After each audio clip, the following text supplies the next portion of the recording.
Now, you're going to say, that couldn't really have happened, Edwards. But trust me, this happened. Right now, students in college are getting ready for final exams. Well, we had a student named Ray who attended college with me as students up at St. Pius X and students like myself at the University of Scranton. Bishop Van Bear, Father Williams over at St. Paul's would know this man well. His name was Ray. Ray might have been the poorest student in the history of the University of Scranton, and he worked hard to attain that distinction. He only had one rule, and that is he never studied. Never. He took basket weaving 101, 102, 103 as every easiest course and easiest teacher he could find. He had a 2.0 grade point average, which is the bare minimum to graduate, but he had managed to make it to senior year with me and my classmates. Then he made a mistake. He got into a history class with a difficult prof who only asked essay questions. You couldn't get true or false, you flip a coin. Essay questions, you have to actually know what you're doing a little bit. And he knew he was in trouble. He had like a 60 going into the final, and he had to pass to have enough credits to graduate. So he was in a tough spot. Now, I was known as a reasonably good student, I have to say, without sounding like I'm bragging. And he said to me, "Edwards, what am I going to do?" And I said, "I have a creative suggestion. Study for once." But why do that and ruin his reputation? So he came up with a genius level plan. He got a hold of a blank book that you use to write your essays on. They're called blue books at university and maybe elsewhere. I don't know how he got a hold of a blank blue book. And he said to himself, okay, what is he likely to ask? And he said, I'll fill in the answers to those questions in this blue book like tonight. And he wrote actually pretty good answers. It was a genius level plan. So he brought it into the exam room with his books. And then he said, well, he thought to himself, when the teacher just looks at the clock, he'll make a quick switch with the real book and put the fake one with all the good answers and hand it in, he'd get an A. And he would pass. It was a genius level idea. Assuming the teacher asked those questions, which the teacher did not do.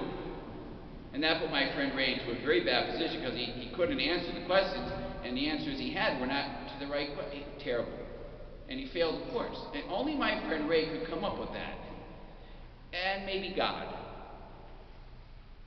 Maybe God. Because we think we know what questions he's going to ask. Well, we die, and we stand before him. We really do. We think we know the questions ahead of time. And we have prepared answers. Did you go to Mass? Did you say the Rosary? Did you make your Easter duty? Did you observe First Friday? Did you get to confession? He's not going to ask that. Those are not the questions he's going to ask. I'm sorry to tell you that. Those are not the questions he's going to ask you. He is going to ask, did you feed the poor? Clothe the naked? Visit the sick? Did you do those things? And are we prepared to answer those questions? It's only a eternal destination that hangs in the balance. That's all. That's all. The funny thing is, the paradox of the spiritual life, the only things you can take with you on Judgment Day will be the things that you gave away. Let me repeat that. The only things you can take with you when you're going to get judged before God will be the things that you gave away, not the things that you earned or kept. And the good news for you in particular is that I think you do that. And I would not tell you that if, well, I don't need any friends. I have lots of friends.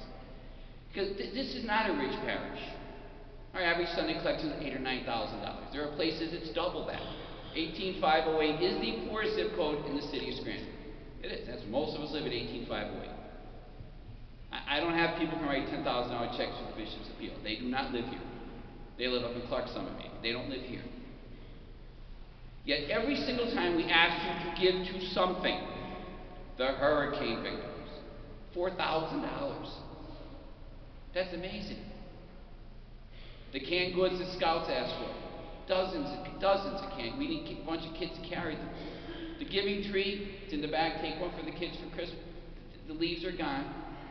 Sometimes the presents don't come back in time, but they always get taken. Whatever we ask, you give to the poor, the needy. It's amazing. And remember, I face a double responsibility before the Lord, because it's my job to provide you with the opportunities to help the poor and the needy. I hope I'm doing that. You're certainly responding whenever we do. That's what you want to get asked. Not did you go to Mass.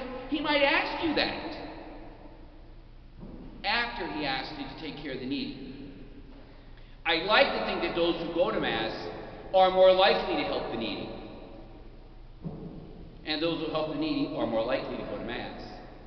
I like to think they go together. But just be careful what you're studying for. See, at least my friend Ray knew when the final exam was. I don't know when we're going to meet the Lord, myself included, and we better be ready for that test. Let us stand, my friends, and profess our faith in Almighty God.